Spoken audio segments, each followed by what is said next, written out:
MRD daily मध्ये आपला स्वागत आहे। आमचे चॅनलला लाईक करा, शेअर करा, कमेंट करा आणि सबस्क्राइब करायला विसरू नका।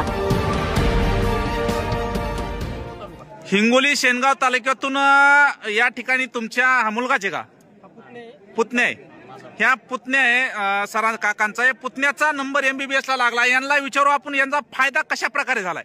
मागच्या वर्षी दादांच्या कृपेने दादाच्या आंदोलनामुळे शिंदे समिती जेव्हा स्थापन झाली पहिल्याच नोंदीच्या शोधीमध्ये आमची नोंद मिळाली कुणबीमुळे आणि त्या लगेच आम्ही त्याची प्रोसेस करून प्रमाणपत्र काढून घेतलं, व्हॅलिडिटी केली आणि लगेच त्याचा लागलीच फायदा आमच्या या पुतण्याला झालेला आहे। कसा फायदा झालाय? एमबीबीएस ला त्याचा नंबर लागला ओबीसी प्रवर्गातून। नंबर तर लागणारच होता गव्हर्नमेंट कॉलेजला, पण एक चांगलं कॉलेज मिळण्यासाठी त्याचा फायदा झाला। आणि दुसरी गोष्ट, जिथं ओपन मध्ये जर लागला असता गव्हर्नमेंट कॉलेज असून पण पर इयरली त्याची फी होती 1,80,000 रुपये। असे 5 वर्षाचे जवळपास 10 लाख रुपये खर्च आम्हाला येणार होता। पण दादाच्या कृपेनं ओबीसी आरक्षणातून नंबर लागल्यामुळे एका वर्षाचा फक्त 8,000 रुपये खर्च, म्हणजे 1,80,000 रुपये पर इयर। त्यात आता फक्त किती 8,000 रुपये, म्हणजे 1,72,000। 1 लाख वर्षाचे 1,72,000 वर्षाचे वाचले, असे 5 वर्षाचे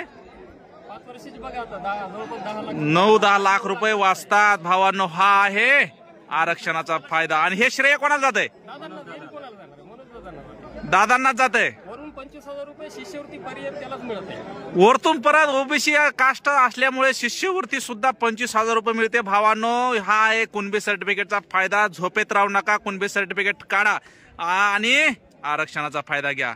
महाराष्ट्रातल्या प्रत्येक बांधवांनी ह्या आरक्षणाचा फायदा घेतला पाहिजे आणि शिकून मोठं झालं पाहिजे।